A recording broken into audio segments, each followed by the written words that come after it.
Stranger Danger, Better Safe Than Sorry on Unpopular Arts channel. This was from 1978. I never saw it. I was around 9 years old when it came out, and my parents never told me to be aware of the boogeyman or strangers. I was very proud that I was able to stay out late, but that's not good. This documentary or little infomercial is these two adorable kids teaching how to be careful of these strangers that don't know you, but they say don't accept any toys, candy, or rides from strangers. And see, what I'm going to say is that this is 1978. It's only 9 years away from the Summer of Love, where everybody's hitchhiking or Leave It to Beaver in the 50s. Well, the times had changed, and it called for a new dimension of awareness about artificial intimacy or people that are strangers that are dangerous. Now, where did all these heavy breathers go now? This is called the digital age or social media. Social media is where all these heavy breathers are hiding and the boogeymen are hiding. And we need the backlash. We need an absolute return to this. This has gone scalar, meaning after a certain amount of time, this is acceptable. Actually, everything with this social media is unacceptable because you are getting, you're talking to people that you don't know. And this documentary, and what's good is that they say, now stop. Maybe it's good for kids. They would stop it and say, what would you do? And then you're supposed to discuss it. So they've gone over quite a few different situations, like at the schoolyard, when you're home alone with your friend and you get a phone call from a stranger. We were never educated, but some people were. And this is why North America will never fall, because there are kids that have been listening to this. They don't trust you. Even if they're polite, they will not open up. Like, even there was a ride. Yeah, he said, your boundaries. Listen to this. No one has the right to touch it without permission. If anyone tries, you have the right to ask them to stop. If they won't, the safest thing to do is get away from them as quickly as possible. Your body belongs to you. And don't be afraid to ask for help if you have to. Ask for help. By now you must be asking yourself why anyone would want to hurt kids in the first place. It's really hard to say, but what we do know is that it happens. Anyone who watches the news knows that. The best thing that we, as kids, can do is learn to be responsible for our own safety. Think. If you feel something strange is going on, think. Use your brain. If something does happen that you don't feel right about, ask someone. Your mom, or dad, or teacher, somebody. Ask them what they think. Chances are it's nothing to worry about. Maybe you've heard of kids getting into situations like the ones you just saw. After the film, why don't you talk about them with your teacher and the rest of your class? Make sure you know what to do if something like that should ever happen to you.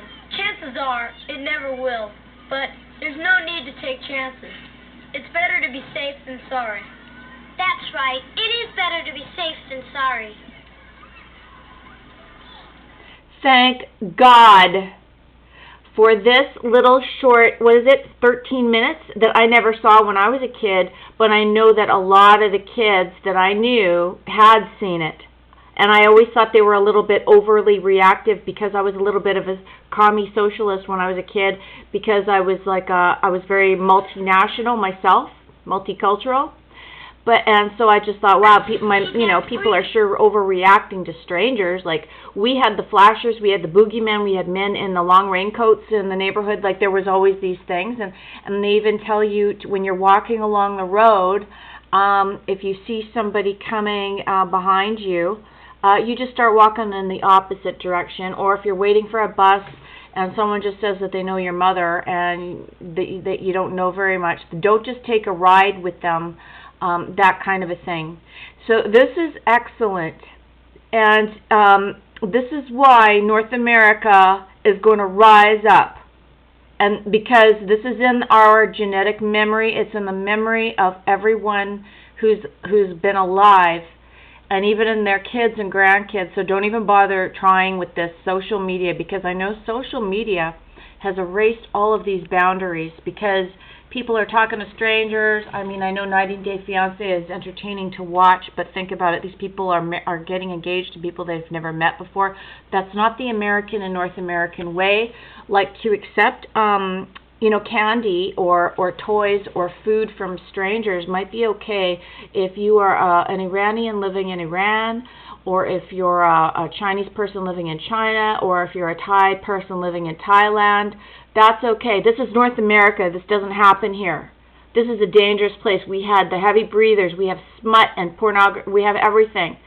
And it's dangerous, more than anywhere else in the whole wide world. So this has got to be remembered. Social media is a joke. Social media is just a place for these heavy breathers to hide. This is where they went. But this is from 1978, and I recommend anybody from 80 years old to 8 years old to watch this, because it's valuable for anyone, and it's a good way to juxtapose it against the times. Remember, they were coming out of the love from the summer of love, 69, and they learned that bred nothing good, all of it, except for a drug addiction. And they learned from the past decades, saying, geez, it had some good points, but the bad outweighed the good. The bad outcome of the drugs and all that stuff outweighs the any kind of reaction to the Vietnam War or something like that. It doesn't work. So this is where you learn. See, they said adults just don't hang around like that, and usually that's so funny how they said that. They said there's a guy just hanging out, but adults don't usually just hang around. And now they're just hanging around on the internet. These are your bots that are just hanging around. It should come to mind. What is he doing here? Why is he just hanging around? There's nothing wrong with it, but most grown-ups just don't hang around.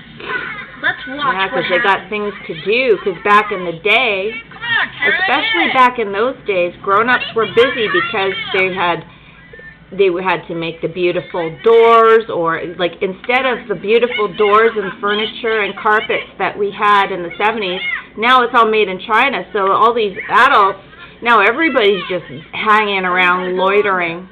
It's loiter world, because everything's made in China. Now nothing has to be built or made in North America. So it's like they took this freak, this pervert. How would you like to have it? He's asking him if he wants the radio. I don't know. It's out there in my car. Why don't you come on out and take a look at it? Hey, it's all right, really. Come on out and take a look at it. So now we've created a culture where everybody's got too much time on their fucking hands. And anyways, okay, there are many things that can be applied to this. And I love how they do that. They say, stop it. Now you answer and talk about this amongst yourselves. Okay, we're riding on the giants of 1978. Let's not waste their precious, amazing, work. Now here's the guy, Mark Studevant, who made this movie. He's a very decent guy. He just passed away last year. What a nice man. What a nice man. And he spent his life, working for the foothills of Glendale, California, and he brought in millions to help support local park projects for trails and stuff like that. This is the person that we want to shape our world.